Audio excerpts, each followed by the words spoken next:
Thanks for joining me for another video. So in this video, I just want to tell you again about how important it is we raise awareness about these planetary changes. Again, I'm not just talking about climate change, because that's such a broad subject. I'm talking about the excursion of the geomagnetic poles, and also the Amoc decline as well, okay? Which is a big subject, okay? The reason why I'm being pressed, and I've seen it a couple of times today. I see it every day in some way or another, but I was pressed. It was pressed upon me just now, and about an hour ago, I saw a vision of waves, or sorry, forgive me. I'll take that back. I saw a vision of a wave just now. Okay, a big wave. Okay. And then, but prior to that, about an hour ago, I was drawn to think about, and this is going to sound odd, but I was drawn to think of the TV show The Deadliest Catch, which I used to watch a lot, and particularly with my mum, who passed away, sadly, several weeks ago. And I was drawn to think of The Deadliest Catch and the waves I used to see on the Bering Sea. During some of the programs, they used to have particularly turbulent waters up there. And I used to, and I've always been fascinated by big waves. Always had a thing about big waves. I like watching big wave surfing. I like watching. Waves generally have always been like a source of terror and a source of fascination for me. And so anyway, I was drawn to think about the Bering Sea and The Deadliest Catch, the program, and how turbulent the waters would get and sometimes during these programs, and how perilous it would be for the crew. And I was intuitively guided to think about the planetary changes that are unfolding at the moment, and some of the bits and pieces. I was drawn to think about the flood, the last cataclysm, the Great Flood, and I was drawn to think about messages I've received about storms, and other events that could happen as these changes unfold. I'm being pressed to mention this again, okay, to keep talking about it. I hear the word the flood, okay, and that's what I've heard, over the last hour or so, a couple of times. And again, this comes to mind pretty much every day, okay? I get a reminder about this. And I'm being told to tell you, to really encourage people that to take this seriously. This is a really important matter for us all. People deserve to be aware, and there are people, and it's not their fault, but there are people on this planet who know as much as I do and more, okay? They're very aware that this is possibly going to happen or likely to happen, okay? But again, they have restrictions on them, and it's not that they don't feel they're not able to share as much as they would like to, or can, and so it's very difficult for them, okay? Very, very difficult, in that sense. So it's nobody's fault that people aren't aware, but at the same time, there needs to be an awareness made, so that people's lives can be potentially saved. Those who are at risk can be moved inland. Our flood defences can be made more robust. And it's not just flooding that's the issue, it's other things as well. We could have crop issues, crop failure. We could have drought, pestilence. So we could have new forms of disease, a new pandemic, more seismic activity, geostorms, very big storms, okay? We could have a really abrupt adverse weather events, as well. And I know this all sounds very, it sounds tough, and God forbid it happens like this. I mean, God willing, it doesn't happen as I've seen it. But nonetheless, they are encouraging us to talk about it, okay? So it must be that this is, I mean, we're seeing it this year. We saw it last year, the beginnings of it, really. Because last year in Europe, forgive me, last year in Europe, there was an unusual summer, unusually hot summer in certain parts of Europe. And I remember thinking in autumn last year, because I was guided to think about this as well, is I heard someone say, oh, you know, wait till you see next summer, basically, okay? And we've had an unusually hot summer this year, and this is the tip. This is a pattern that we're going to see. Or I mean, I'm not saying that the heat is going to necessarily be the consistent factor here, but in the summer, but it's going to be changes that we notice, okay?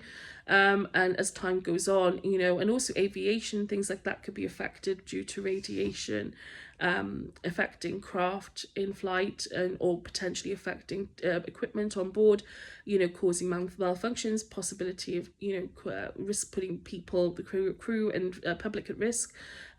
So, you know, again, and that could affect global trade. And there is an awareness, like I said, that these changes are happening and that these outcomes are possible, okay?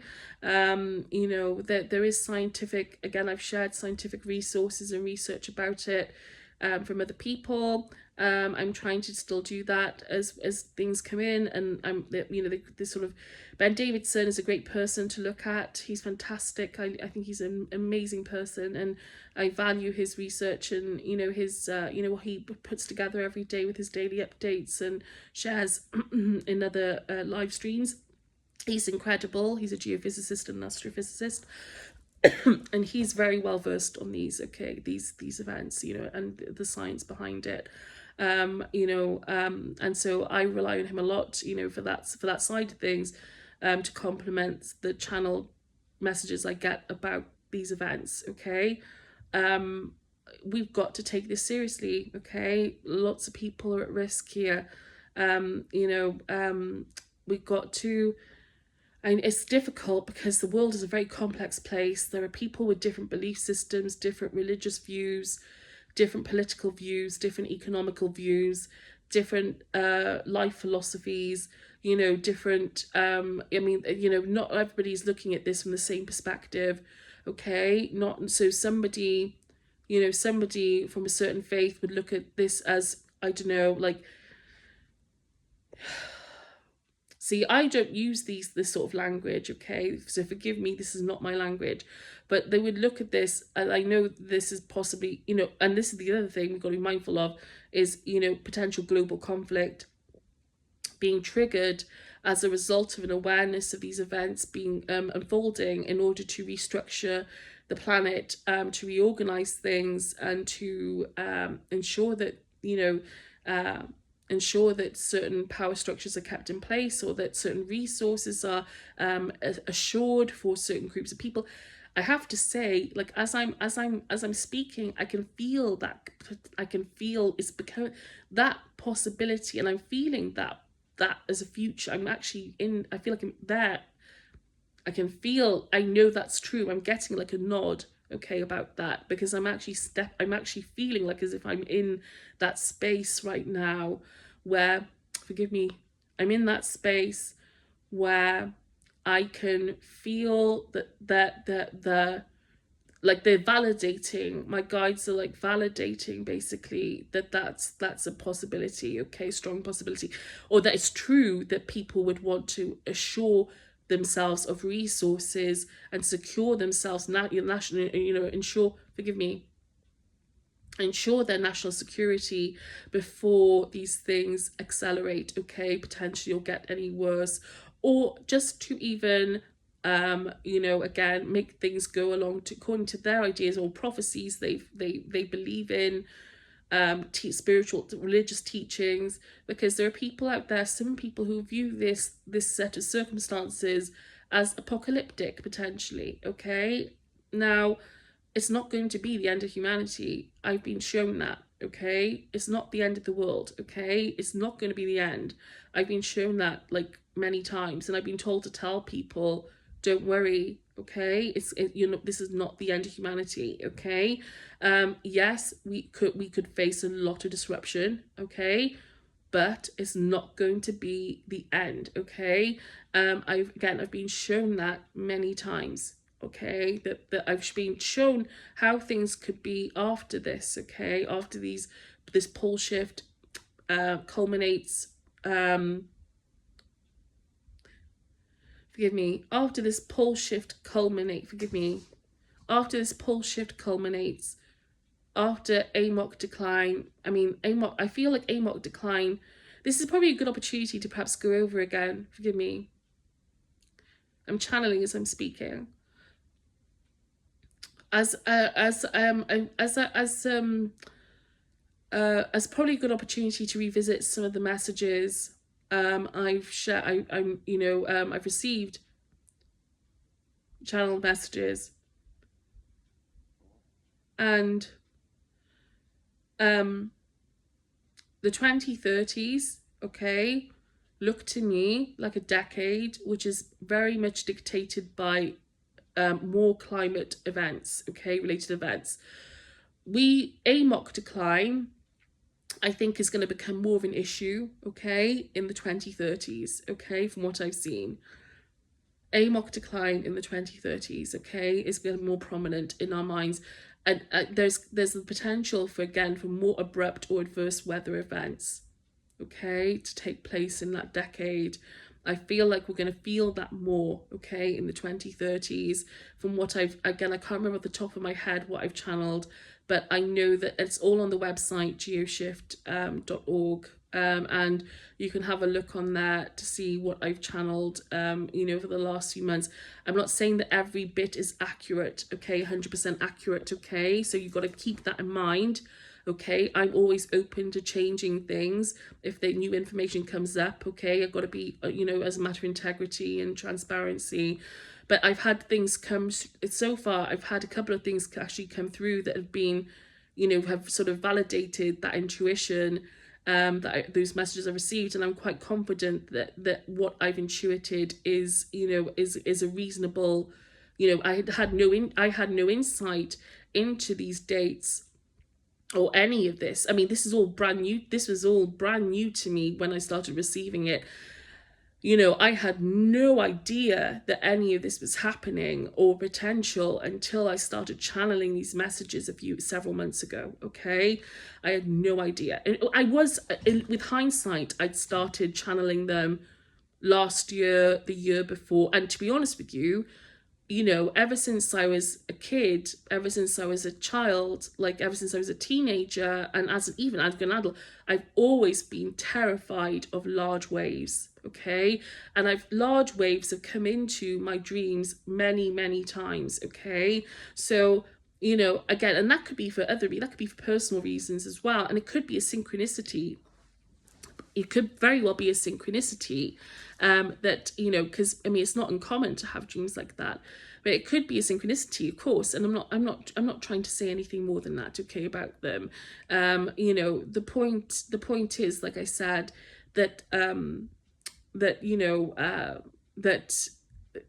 main point is that prior to these channel messages I received over the last several months, I had no idea that this pole shift was happening. I had no idea about what people like Edgar Casey had channeled, okay? No idea, none at all, okay? Never investigated any of these people, pole shift or anything, okay? To be honest with you, I'd always been quite skeptical, okay? Despite having ESP and all these other things for the last 10 years, really, spiritually speaking, I've always been quite simple in the way I've done, not always. In the last few years, I've been very simple in the way I've approached things, okay? Very, very simple. My beliefs about things, or my interests, have been quite simple, okay? So listening to Ram Dass, listening to Thich Nhat Hanh, people, very simple belief, I don't again, despite all the other experiences, I haven't really there's still many things I don't know about, is what I'm saying. Okay, lots of things I don't know about. Okay, to put it. Okay, all right. So again, no knowledge of any of these people, prophecy. I would have been very skeptical before I'd received these messages about those things had they not crossed my awareness. Okay, so the fact that they did, I'm one of those people that needs to be directly experience things for me to believe it.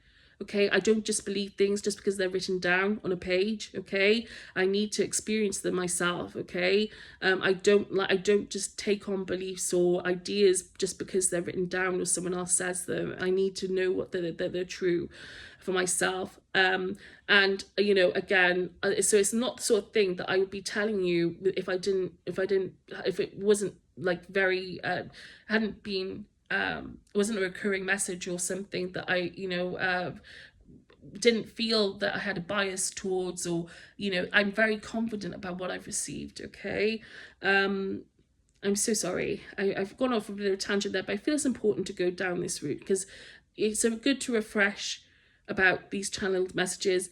They are important. Okay, I feel that they're important, and I think I'm being guided to share this again. Okay, that these messages, not to sort of shove them under a carpet, so to speak, that they deserve to be aired as well, like alongside the science.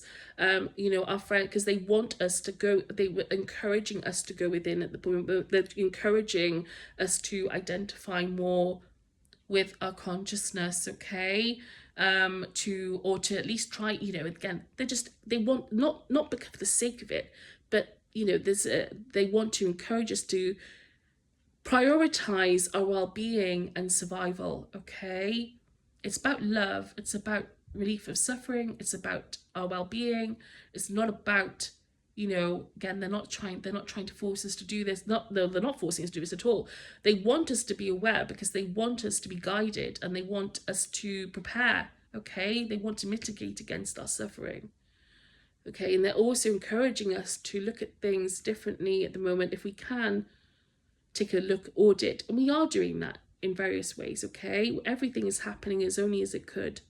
Okay, but we're also being encouraged, like I said, to just to perhaps choose things, well, not perhaps, to choose differently. Okay, in some ways, or to hopefully, one of the big things they wanted to, when I first started receiving these messages, one of the things they want to stop is the suppression of truth in the world. Okay, that's one of the things I remember from several months ago. I remember very clearly one day where I was channeling, and my guides came through. But they made it very clear they didn't want to forgive me, any more messages. Okay, for the moment. Okay, for I think it was like for a couple of days, they went a bit quiet. Okay, and the reason why they went a bit quiet is because they don't want people put at risk anymore for sharing things that they want to say, like in terms of disclosures and things like that, and suppressed information. Okay, they weren't doing it out of condemnation towards anyone, but they were doing it, forgive me, out of concern that people who try to do these things are often targeted, and their lives are destroyed. Sometimes they're killed, sometimes they are targeted with, like me, with direct energy weapons and in other ways. And again, it's not people's fault, but they're trying to encourage us to come out of that way of doing things on the planet. Okay, they're trying to encourage us to be more open, more to the advanced disclosures, and there is a movement towards that. Okay, there is, and that's great, and they want that. Okay, because the price that people have to pay whilst we're waiting for the truth to come out, or while people attempt to get the truth out there, is very significant. Okay, it's very it can be detrimental to these people's lives and well-being. I know this from direct experience. Lots of people have known it, and they've come and gone over the years, sadly, and they want to encourage an end to that. Okay, they don't want, they're very keen to encourage us to change our way of doing that. Okay, if we can help it.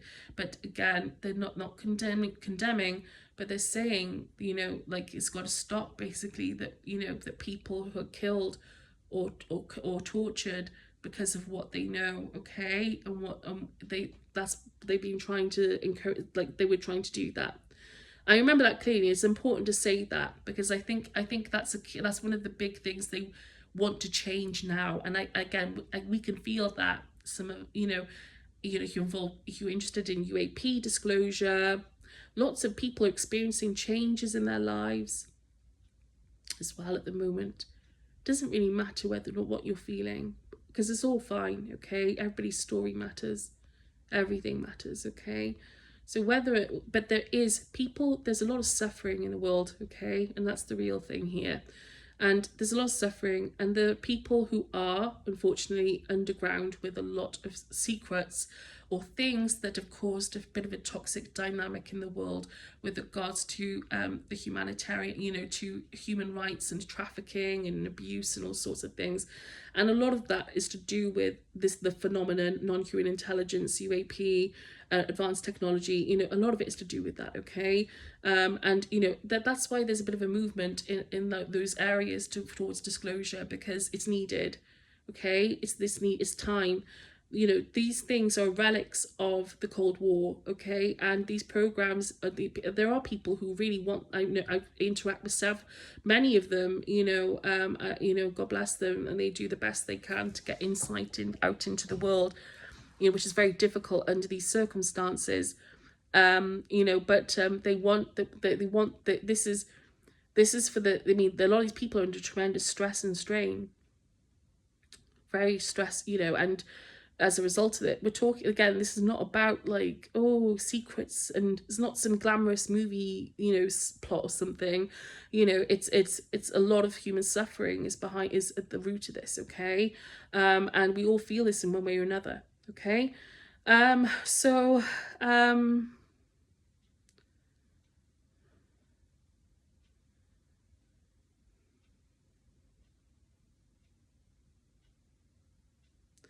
Sorry. I just had I don't know if this is relevant. I'm gonna have to, but I just received a channeled, as I was saying, forgive me. I just was showing the year 1883.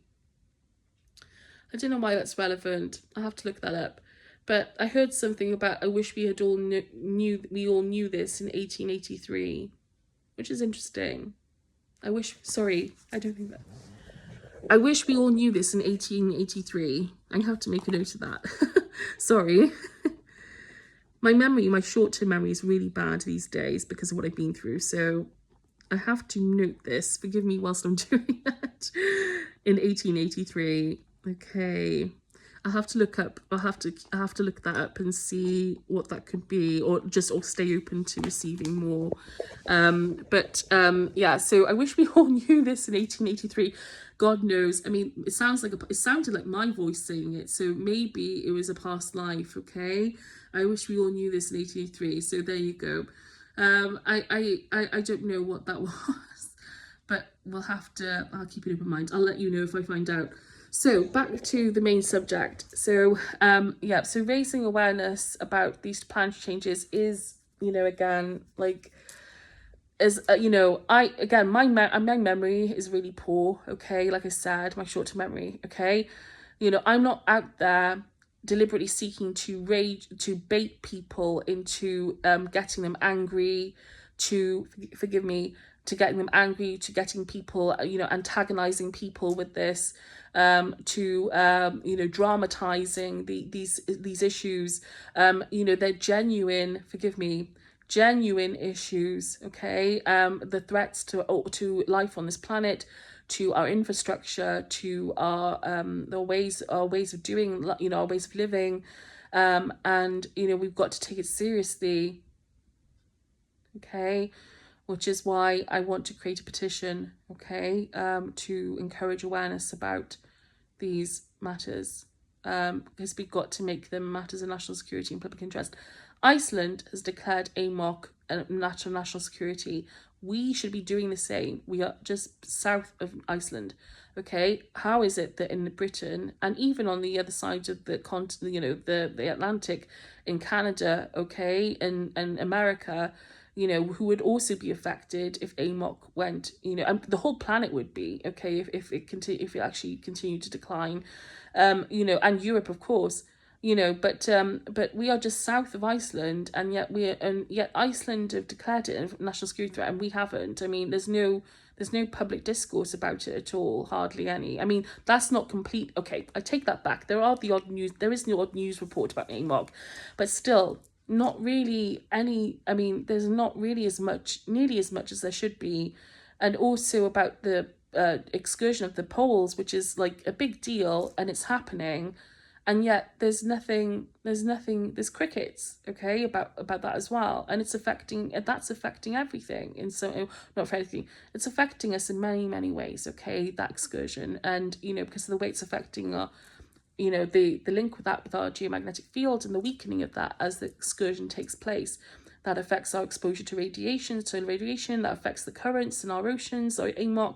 It affects our crops, it affects aircraft, it affects our skin, it affects our health, it affects our minds, it affects all sorts of things. There are big effects, big impact, okay, for all of us, okay? So it's important that we mitigate against this and we actually raise awareness about these issues with the public. I'm hoping that will take, that will become, that momentum will build behind that effort, but it's difficult, okay, because of the suppression that's going on, but we can't lose hope. We've got to keep going, and with that, and just do our best, okay, because people will react however they react, and that's perfectly beautiful and fine, okay. There's a reason for everything, but nonetheless, people deserve to know the truth, okay. We all deserve a shot at survival or ensuring our well-being. There's no point in burying our heads in the sand. There's no point, okay? There's no point in burying our heads in the sand when we could create contingencies for these things, which actually, could, or new infrastructures, contingencies that could ensure, the survival of and well-being of so many. If it takes a restructuring of our lives, then we should do that, okay? If it means that we have to take some risks, or we have to make some dramatic changes, then yes, we should be doing that, okay? I think so anyway. Some people don't agree with that. Some people are like, oh, let them enjoy these last years of post-capitalism, or whatever it is they call it these days. Let them enjoy the last days, of, capitalist globalist society, where we can all have McDonald's, and stuff, and don't get me wrong, I'm not bashing any, I'm being facetious, but and take luxury holidays and all these things, and don't get me wrong, I'm not begrudging people doing what they do, okay, I'm not saying that, but I'm just saying that, and I'm not making this a political thing in that sense, because I'm not judging people, I'm just saying that that's kind of I feel like that's kind of the argument in some ways, is that, well, just let people enjoy themselves and enjoy these last, so basically what we're saying is, we're let people have a few years or a decade or two where they can have indulge themselves and live, this is only really applicable in the Western Hemisphere, and maybe in I don't know, some parts of Asia and Australia and so on. Not really so applicable if you're in Africa or or in the Middle East, for instance, okay, but or some parts of the Middle East anyway. But there are people just what are we saying? We're saying, well, let them have. People have a sense of normalcy for a short period, and then, oh well, at least they went out, and forgive me my language here, but at least their last years of life, or months or weeks of lives, were filled with memories of theme parks and whatever, going to Disney, and all sort of thing. And don't get me wrong, like I said, that's great. We can still do things like that. I'm not saying that we have to shut down the whole planet, okay? But I think that, we have to sort of take steps towards, again, taking measures like making our infrastructures more robust, risk assessing, again, and it's up to, okay, at the end of the day, it's up to people, okay? It's up to people All right. If you want that to be the you know, if you think, okay, well, if this is going to happen, I'll just take that risk. I'm just going to bury my head in the sand. I don't want to know about it. I just want to live my life for the you know, and hope for the best and hope none of this happens. And that's fine, okay? But I think making that decision on behalf of other people and not letting them make that decision for themselves is and it's not people's fault that they're doing that. And I know, and I'm not trying to believe me, I'm not trying to guilt trip anyone, because I know it's complex. But these people having that on them is not fair on them, okay? So these people being charged with sort of making that decision about the rest of the planet in that way, in some way, shape, you know, is not fair on them, okay? They're human beings. They shouldn't be left with things like this by themselves, okay? No matter who they are, no matter how intelligent they are, no matter how high, whatever the status is in whatever profession they're in, okay, it doesn't matter, okay? These are the sort, this should be more democratized. Like, people should be more, we should be helping each other through this, okay? It's not, you know, the fact, I mean, I don't see any indication necessarily that going down the route of bunkers and, you know, and just, and you know, again, like, just, I mean, that letting this rest in, like, the subterranean,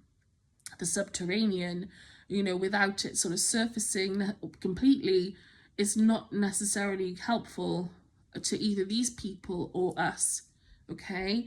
You know, I think, like I said, it is a tough call, okay? And again, I can see the arguments on all sides with that, but, you know, I mean, a quality of life isn't defined by how many, and I'm channeling this, I don't know where this is coming from, by the way, but I'm hearing someone say, you know, a quality of life isn't defined by how many chicken nuggets you can have, you know, or like things like that, or like how many trips to Disneyland, you know. And so I don't, you know, it's true. I mean, it's true. So we got to think, like, what actually defines a good quality of life? What is that? What does that really mean? You know, what does that actually mean? You know, does that mean, what does it mean?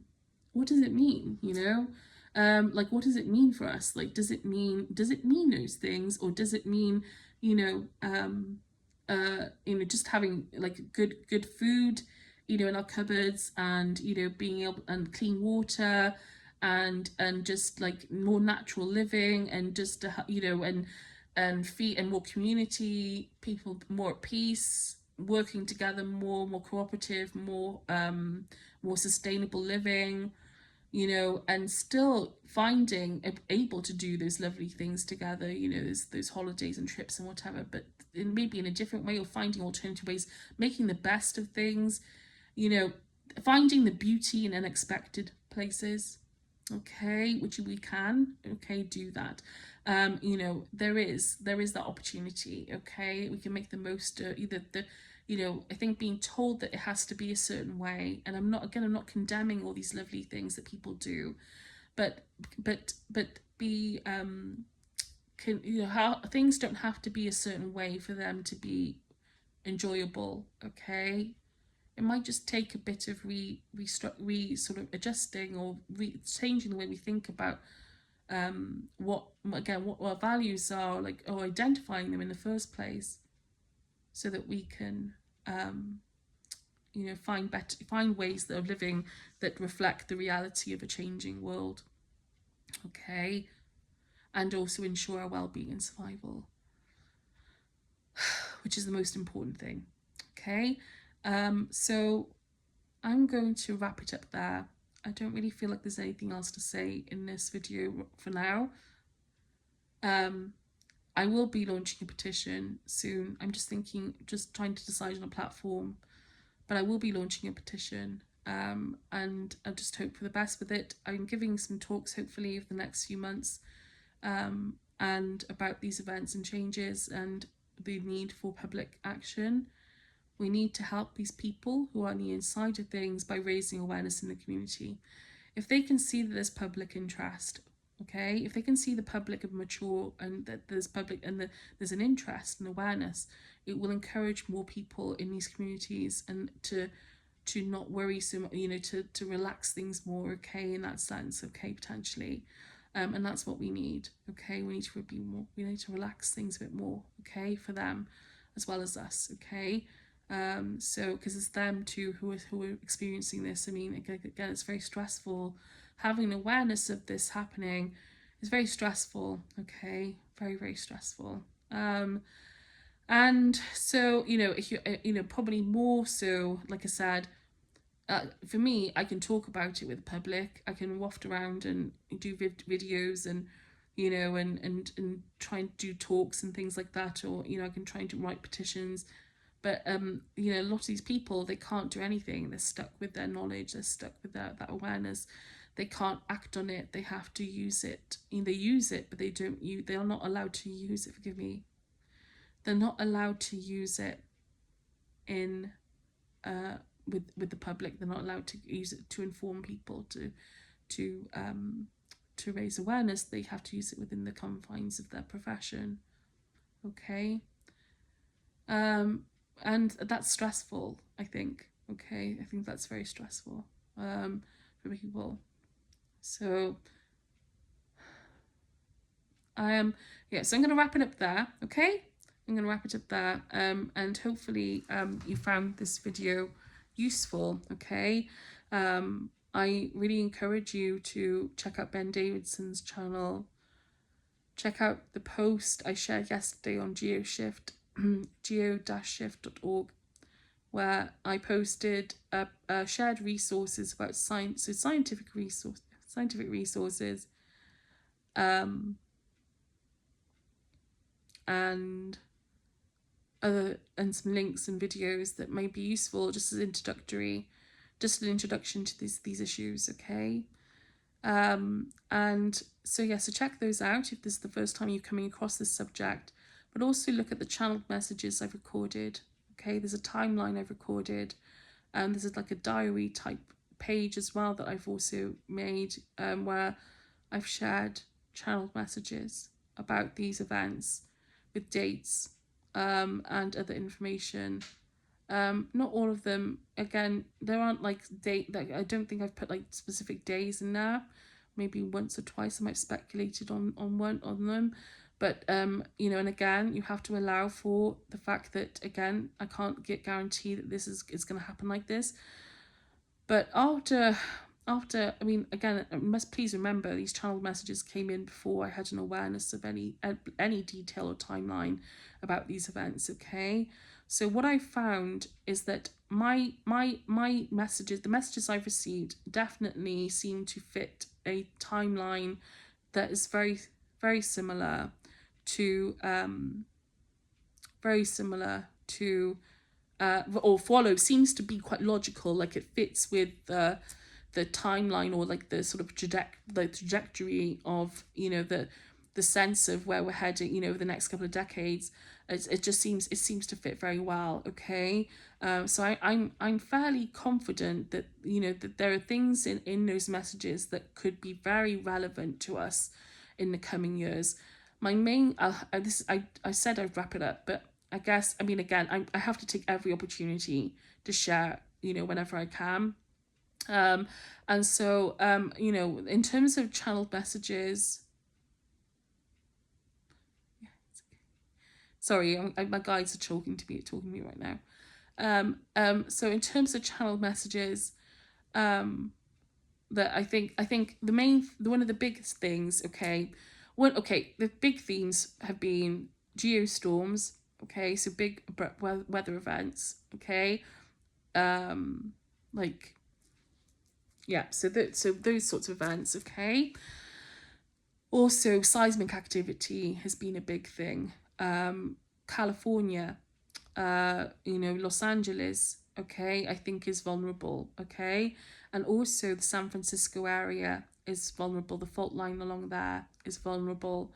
I've had a few visions of those areas, so San Francisco and Los Angeles, and potentially I think somewhere else, you know, along, that didn't look like, I mean, it wasn't an urban area, it wasn't a city, but it felt like I was in California, possibly one of the states on the West Coast, but definitely one of the southern states. I mean, like, I would say it was either California or I mean, I don't know if it's Oregon. I don't think so, but I'm going to stick with California, okay?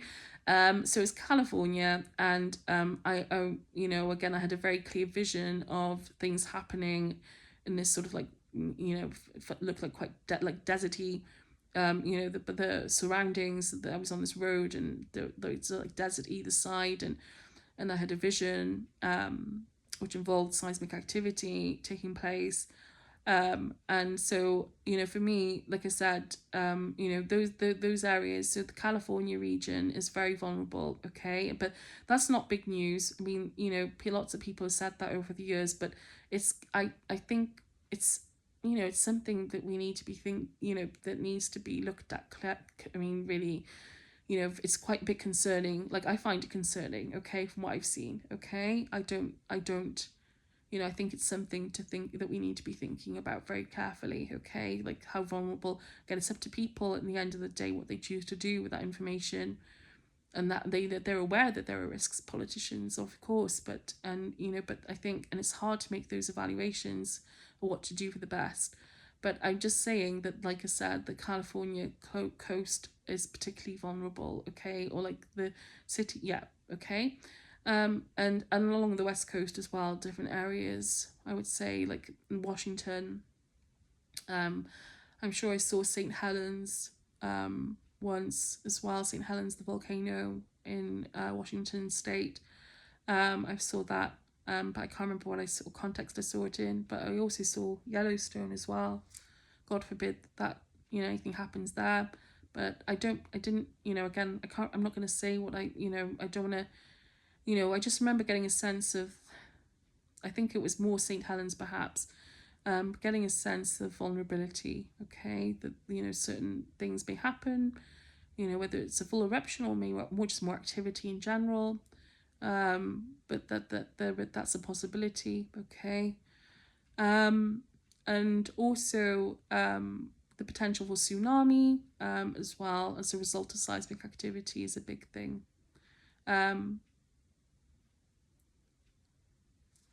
Yeah, and changes to Europe. Europe is very vulnerable, okay? You know, more cold potentially in certain parts of Britain, in the northern parts.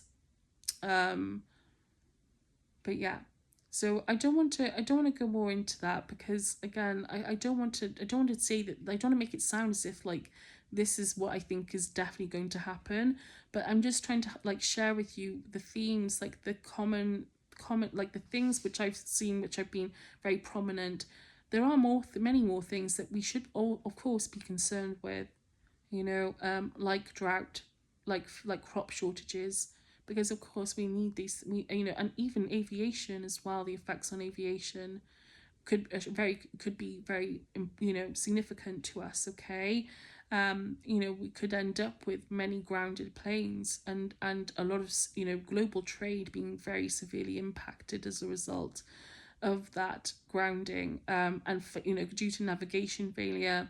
And that navigation failure, I mean, could possibly affect other things as well, like you know, ships. You know, it can affect cars. It can affect all kinds of things. You know, all kind of forms of transport. You know, other forms of technology as well that are used in our systems, potentially as well, could be affected by solar weather, solar storms. You know, so again, it's something that we need to be thinking about, you know, preparing ourselves for if we can. Again, Ben Davidson shares a lot of resources on prepping. I actually need to get more on top of that myself. I've got a couple of things here, okay, but I need to get more on top of it. I really need to start thinking more about that myself. You know, but he has lots of resources on that. I mean, he's an excellent resource for this. So please, you know, please look into that, okay? Please take the time to check out his advice about prepping. He's not the only person who talks about prepping for these things, but you know, he is very good. He's a comprehensive resource for all things to do with this, okay, as far as I'm concerned. So I'm just going to leave it there, okay? Like I said, have a look at his channel. Have a look at his X page as well, his website. I believe even as a textbook that I need to get myself. I would like to get, I would like to order that, and so because it looks very handy, and looks very informative, and check them out. Check out GeoShift as well. Okay, if you're interested in channeled messages about these things, check out GeoShift. You know, you'll find. Oh yes, that's the other thing. Before I go, New York. Okay, New York. So if we're talking about America again, I just want to say this. Okay, obviously there are I've channeled messages about like virtually every part of the world. Okay, there are some parts of the world that will be more affected than others by this. Okay, and those places, yeah. Okay, so yeah, I'll leave that there for a minute, but I'm just want to say New York. Okay, New York is another place, and I channeled messages about New York a few months ago, and literally a few days later there was that flash flood. Okay, so I channeled messages warning about the flooding to New York, and like I said, a couple of days later there was a flash flood, and so New York is very vulnerable. Okay, New York is very vulnerable. They must. I don't know if they followed. I mean, I don't know if the mayor of New York has followed up with, well, after what happened. I'm guessing there must have, I mean, there probably has been some follow up to it, or like people have, you know, tried. I don't know. But I mean, hopefully, they have, you know, hopefully that's the case. I'm sure they take it very seriously. You know, but again, New York has been shown to be very vulnerable, okay, to these changes. Also, Florida as well. Florida's another area that's been shown to be very vulnerable to I can't remember what the word is, and I should remember because it's not uncommon. But again, I've seen flooding in Florida. I've seen, you know, again, not hurricane is not the right word. And again, I'm sorry, it's because it's one of those words that when I see it, I'll be like, yeah, I mean, goodness me, you know, how silly not to remember it. But hurricane, I mean, it's not a hurricane, but it was, again, forgive me, I'll have to look on my website to see what that was. But that Florida feels, it again came across as very vulnerable. There are lots of flood. I mean, I saw flooding. I saw lots of parts of Florida just covered in water. Okay. I'm not trying to scare people, but like I said, you know, and I don't know when that would happen. I can't remember if I channeled anything more about that. What I do remember though is seeing Florida vulnerable, the Gulf area as being very vulnerable. Okay. And I feel like the 2030s was the time period where we may see more, potentially see an event that affects Florida. Okay, 2030s is when I think that might be. I could be wrong about that, but I feel like from memory, 2030, the 2030s is when Florida could be affected. Okay, it may mid to late 2030s is what I'm thinking. Maybe around 2036 or 2030s. Basically mid to late 30s. I don't want to say more than that at the minute. You know, but my feeling. But like I said, I was shown a map of Florida and just had an impression of the whole Gulf area as being very vulnerable to flooding, and I feel like that could be something that happens in the next decade. I wouldn't like to say more than that at the moment, okay? But the point is, like I said, there's a vulnerability there. But New York is very vulnerable. New York and the tri-state area is very vulnerable. I was shown that. I was shown flooding. I was shown the flooding to be an issue that potentially an issue for the future, an ongoing issue, okay?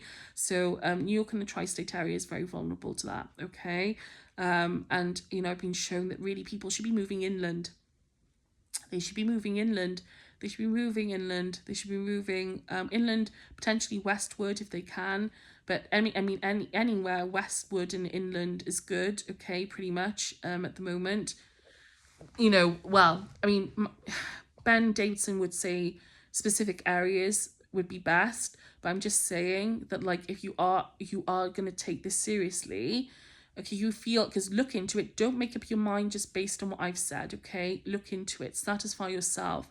Okay, do some research. Do listen to Ben Davidson. Look at the paper from the Pentagon, written by Tyler J. Williams, who is a captain of the U.S. Air Force. He released a paper, I think it was 2015 or 2016, about the cataclysm, cataclysmic polarity shift, and how that would affect U.S. national security. And that was based on the reality that this is happening at the moment. Okay, so he did like an assessment in that paper about the risk.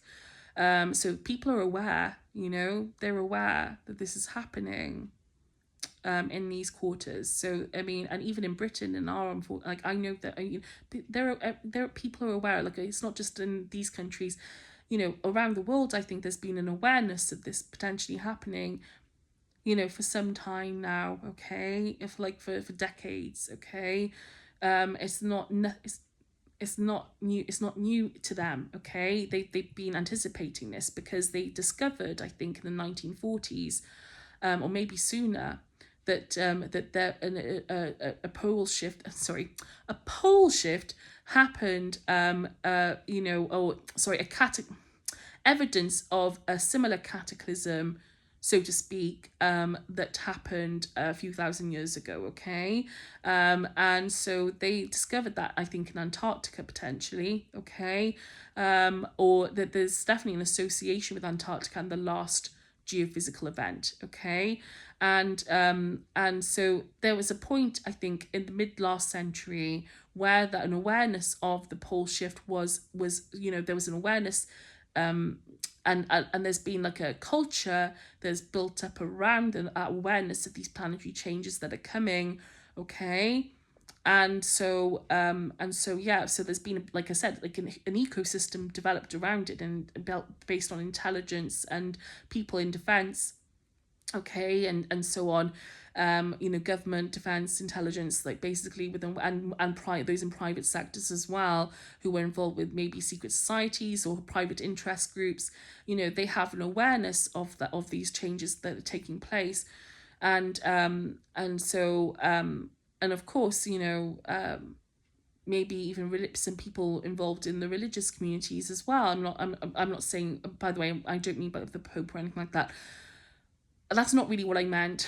I think what I meant is that, like, I think certainly there are groups of people who are aware. And like I said, I think more than anything, that what I'm trying to say is that strategies may have been developed or have been developed that reflect people's, like I said, interests and belief systems, and their ideologies and so on. Okay, like I said. So I think, and this is one of the things we've got to think about, and what does that mean? What does that mean, and what can we do to bring everyone together? More importantly, okay, or what can we do, or at least make it so that the worst doesn't happen. Okay, in the midst of all this. Okay, and when I say the worst, I mean people pushing certain lines of action, global conflict. Okay, global conflict over resources.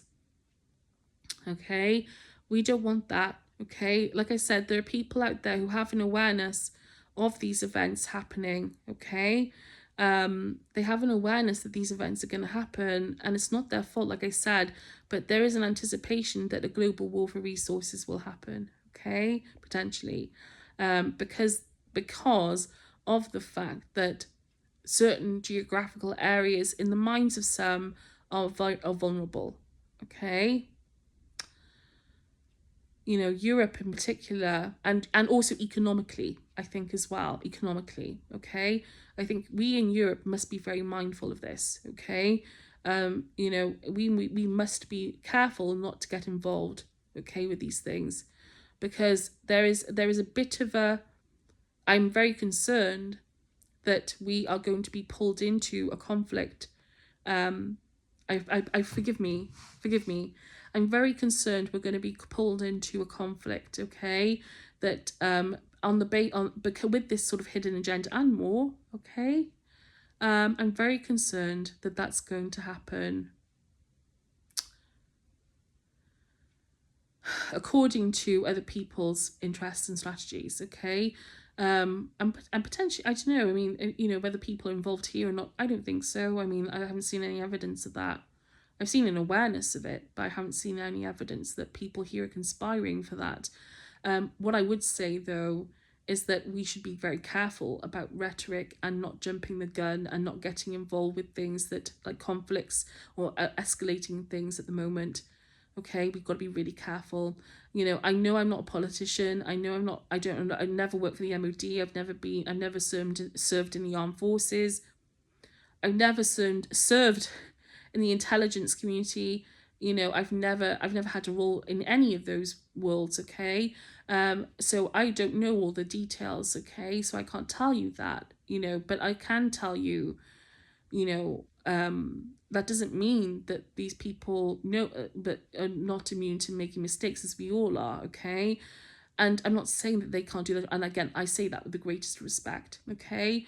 You know, things happen as they happen and they only can, but making people aware that this is a risk to us is important, not to jump the gun, okay? Not to get involved with things that are going to be detrimental to us, you know, getting us entangled in conflicts which could escalate and engulf like the whole of, you know, much of the planet, or Europe and Russia and maybe China, you know, getting, you know, involving all kind, you know, we don't want to be going there, okay? But there is a risk of that. Like I said, a global war for resources. We are seeing it in a mini or sort of pseudo, not really mini. I mean, many people, forgive me,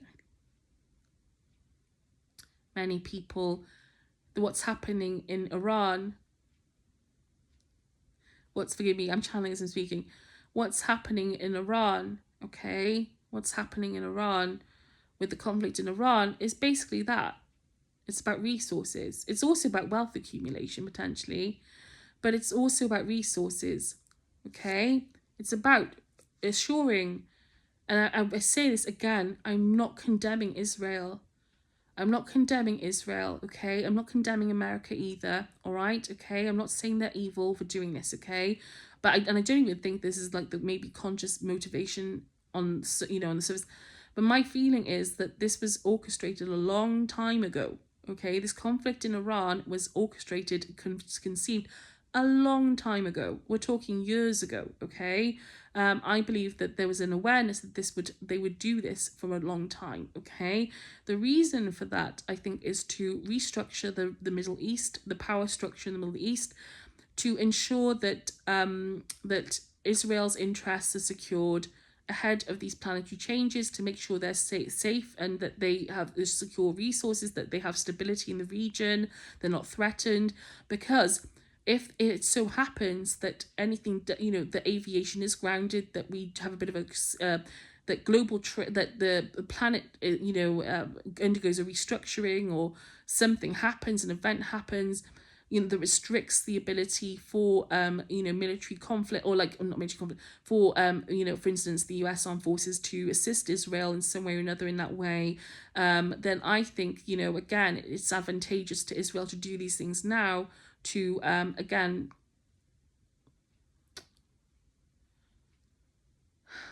to ensure, to secure their peace, you know, to secure their access to resources, to secure the stability of the region in their mind, okay, to make sure that it's beneficial to them, and to you know, to, you know, again, I'm not demonizing them, okay, I'm not saying they're evil, okay, I'm just saying that I think that's what's happening here, okay, but I think there are other reasons for it too, okay, but I also think that it's to do with global, an awareness of these changes happening, okay, in the future, and wanting to make sure that things are restructured ahead of time, okay. So, and that example could be extrapolated, so expanded or replicated by other countries across the planet as these planetary changes unfold. And as I said that, I saw 11 on the clock, on the clock, the timer here, and to me that's a sign, that's a yes. okay, so that other countries will want to do the same thing. So it's not just Israel, okay, that other countries, and I'm not going to start naming names, okay, because I think there are a few, and it's not about demonizing people, like I said, I'm just saying, but there will be a resource war, I think, or an interest in securing resources, as these changes unfold. And so it's really important to keep that in mind. Okay, we must keep that in mind.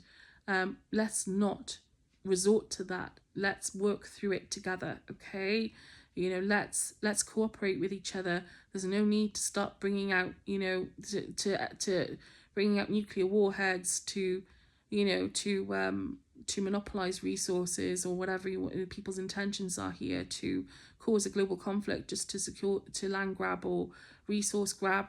We can do that together. We can work together. We can work together to do that. I mean, I know that sounds very idealistic, but we can do it. If we actually commit, it's just a choice. I mean, it really is that simple. It's a choice, I mean, do we want to go? And as I'm saying this, I can literally feel, I can sense into that present, that sort of future scenario for us.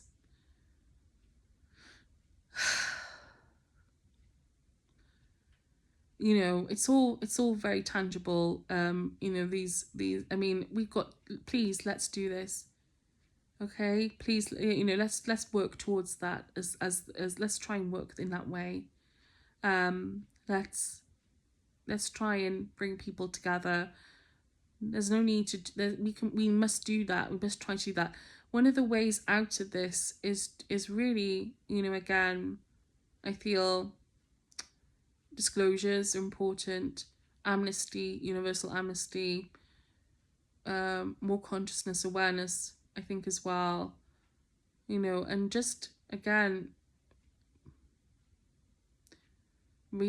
taking another look and just, again, coming from a more compassionate space towards one another, trying to bring everyone together. I think the more public awareness there is, the better, because I think the pressure on the inside of these governments and these systems and these groups, this cabal, is very intense, and I think we need to give them a hand with this, pull them over the line if we can.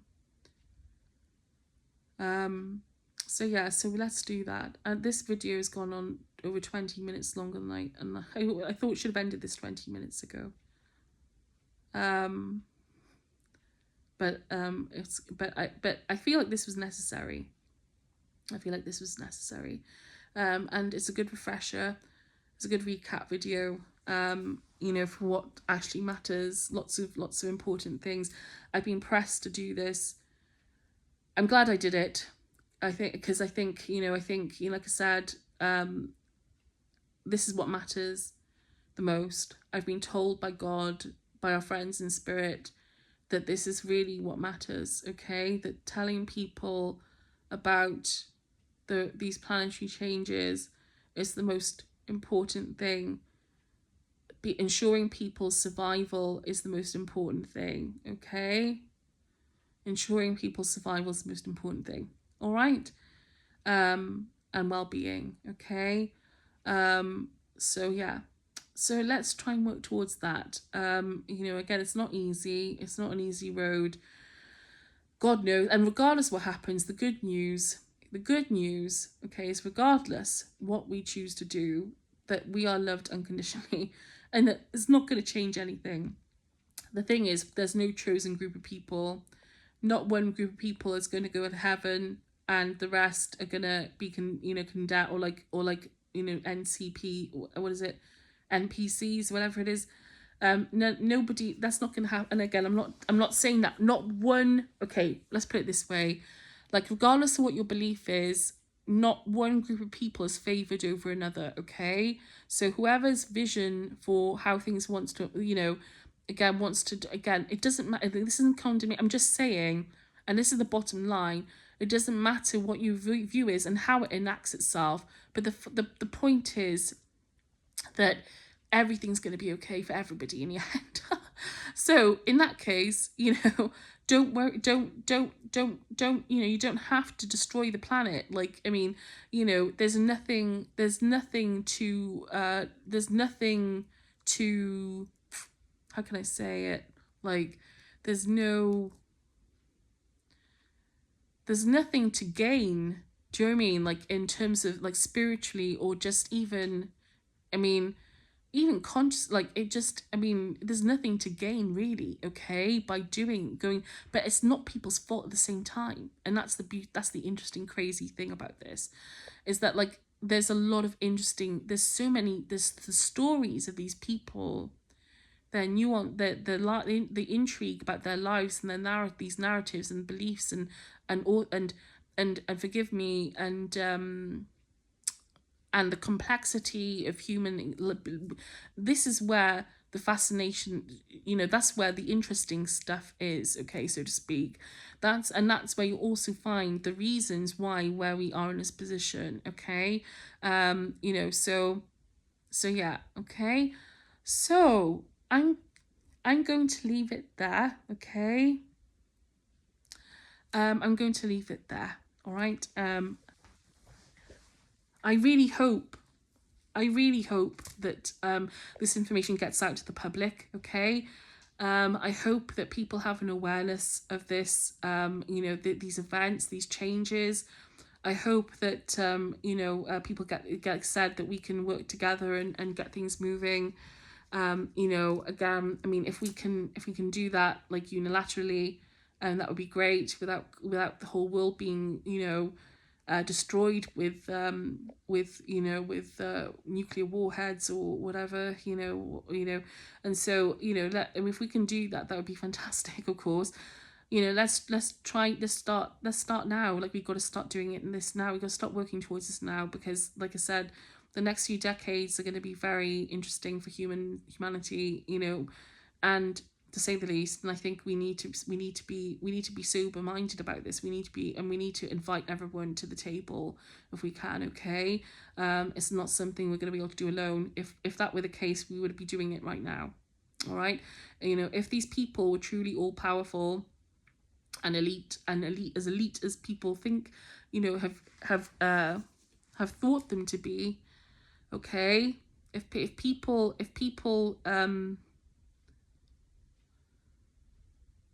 they're not, that what I'm trying to say is that they're human beings, okay. I'm trying to say that they're human beings, okay, and that they deserve, that they need help as well with this, okay, is what I believe, what I've experienced, okay. So I'm just passing on, you know, these people are well aware of all this, and a lot of these people channel these things as well, okay. You know, and so, but they can't share it, and so in that sense, I feel like you know, I want to help them, and I want to help, you know, by doing this. Again, this is not a position of, you know, I'm not doing this to showboat or anything. I'm doing this because, like I said, I see it's just where I'm at, where I found myself in my life, due to the experiences I've had, and, you know, the exposure to things I've had, and so, you know, and obviously caring that people get through this, okay. All right, well, I'm gonna leave it there, okay, and take good care. And again, I hope this was a useful video. All the best.